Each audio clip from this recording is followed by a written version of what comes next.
Сіздермен бүгін Clasher.kz арнасы. Бүгін мен сіздерге бір баг туралы және бір таңғажайып нәрсе туралы айтып өтемін. Іске кірісер болсақ, Foster the Core кланының главасы Ренонов туралы ойыншы туралы айтып өтеміз. Ол ойыншы ратушасы 175 уровень.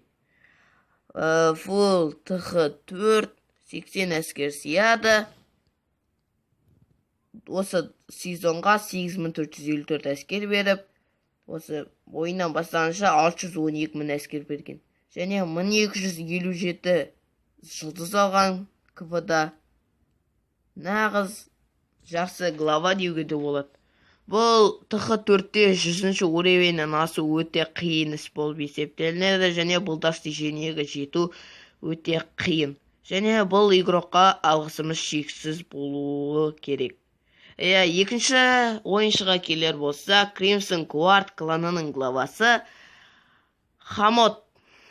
Сіздер сенесіздер ме? Фул ТХ8 деф болу хранилищесіз болуына сенесіз бе? Менде басында сенбедім, өтірік нәрсе деп ойладым, және шынына келсек бұл шын. Әскер жағы слабый, және король жоқ. Жеріне кіретін болсақ, фул ТХ8 деф хранилище жоқ. Хранилище мүлдем жоқ.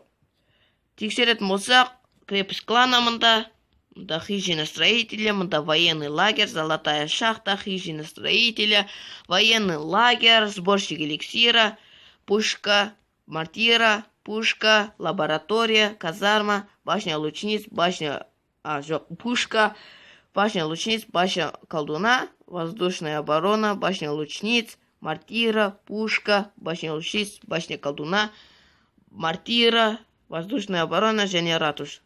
Бұл ешқандай монтаж емес, стенасы 8 фуловой.